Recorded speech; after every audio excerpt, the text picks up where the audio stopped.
ಫಸ್ಟವಾಗಿ ನಾವು ನನ್ನ ಕಾಶ್ಮೀರದಲ್ಲಿ ಆಗಿರೋ ಘಟನೆಗೆ ನಾವು ಖಂಡಿಸ್ತೀವಿ. ಉಗ್ರವಾದಿ ಘಟನೆಗೆ ನಾವು ಯಾವಾಗ ಬೆಂಬಲ ಇಲ್ಲ. ನಮ್ಮೆಲ್ಲರದು ಅವರಿಗೆ ಖಂಡಿಸ್ತಾ ಇದ್ದೀವಿ. ಈಗ ನಮ್ಮ ಖಲೀಲ್ ಸಾಹೇಬರು ಹೇಳಿದ್ರು, ಸ್ವಲ್ಪ ಒಳ್ಳೆಯ ಮಾತುಗಳು ಮಾತಾಡಿದ್ರು. ಅದರಲ್ಲಿ ಭಾಳ ಜನಕ್ಕೆ ತಿಳುವಳಿಕೆ ಇಲ್ಲ. ಅದರಲ್ಲಿ ಈಗ ನಾವು ಸ್ವಲ್ಪ ಹೊತ್ತು ಕೂತ್ಕೊಂಡಿದ್ದೀವಿ, ನಮಗೆ ಸ್ವಲ್ಪ ಗೊತ್ತಾಯಿತು.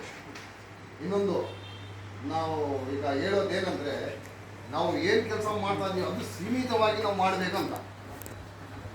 ಯಾಕಂದರೆ ಮಾಡ್ತಾ ಮಾಡ್ತಾ ಮಾಡ್ತಾ ಬೆಳ್ಕೊಂಡು ಹೋಗುತ್ತೆ. ನಾವು ಈಗ ಮಾಡಬೇಕಂದ್ರೆ ನಾವು ಸೀಮಿತವಾಗಿ ಮಾಡಬೇಕು. ಈಗ ನಮ್ಮ ಕೆಲಸ ನೆಕ್ಸ್ಟ್ ಏನಿದೆ, ಯಾವ ಥರ ನಾವು ಹೋರಾಟ ಮಾಡಬೇಕು, ಯಾವ ಥರ ಈ ಬಿಲ್ಗೆ ಖಂಡಿಸಬೇಕು, ಅದು ಪ್ಲ್ಯಾನಿಂಗ್ ಮಾಡ್ಕೊಂಡು ಎಲ್ಲ ಸಂಘಟನೆಗೆ ಕೂಡಿ ಸೇರ್ಕೊಂಡ್ಬಿಟ್ಟು ನಾವು ಉಗ್ರವಾಗಿ ನಾವು ಹೋರಾಟ ಮಾಡಬೇಕು. ಸಣ್ಣ ಪಟ್ಟ ಹೋರಾಟ ಮಾಡಬೇಕು. ಎಲ್ಲ ಕಡೆ ಹೋರಾಟ ಮಾಡ್ತಾನೆ ಇರಬೇಕು. ಆವಾಗಲೇ ಗೊತ್ತಾಗೋದು ಇದು ನಮ್ಮ ವಿರುದ್ಧವಾಗಿದೆ ಅಂತ. ಇಲ್ಲಾಂದ್ರೆ ಸುಮ್ಮನೆ ಕೊಡ್ಕೊಂಡು ಏನಾಗಲ್ಲ. ಇದು ಆದಮೇಲೆ ಮತ್ತೆ ನಮ್ಮ ಒಗ್ಗಟ್ಟಿಗೂ ಸ್ವಲ್ಪ ಬುದ್ಧಿ ಕಲಿಸ್ಬೇಕು. ಫಸ್ಟ್ ಆಫ್ ಆಲ್ ಅದು ಯಾಕಂದರೆ ಅವ್ರ ಮೂಲಕನೇ ಇದು ಬಂದಿರೋದು. ಫಸ್ಟ್ ಆಫ್ ಆಲ್ ಬಂದಿರೋದು ಕಾಂಗ್ರೆಸ್ ಮೂಲಕ. ಇದು ಅವ್ರು ಗ್ಯಾಪ್ ಕೊಟ್ಟರು ಇವ್ರಿಗೆ, BJP ಅವ್ರಿಗೆ. ಇವ್ರು ತೊಗೊಂಡು ಬಂದರು. ನನಗೆ ಅಷ್ಟೊಂದು ತಿಳುವಳಿಕೆ ಇಲ್ಲ. ನನಗೆ ಎಷ್ಟು ತಿಳುವಳಿಕೆ ಇದೆ ಅದು ಅಷ್ಟೊಂದು ನಾನು ಮಾತಾಡ್ತಾ ಇದ್ದೀನಿ. ಈಗ ಅವಕಾಶ ಕೊಟ್ಟಿರೋದು ಕಾಂಗ್ರೆಸ್ ಅವರು, ತೊಗೊಂಡು ಬಂದಿರೋ ಇದು ಸಾಯ್ತಾ ಇರೋದು ನಾವು.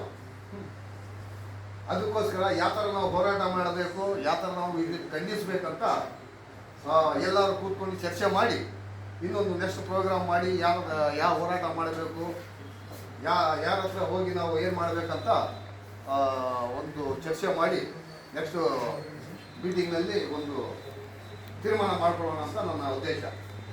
ಏನೋ ಹೇಳ್ತೀರಾ ಅಧ್ಯಕ್ಷರೇ? ನಿಜ. ಜೈ ಭೀಮ್. ನನ್ನ ಮಾತು ಮುಗಿಸ್ತಾ ಇದ್ದೀನಿ.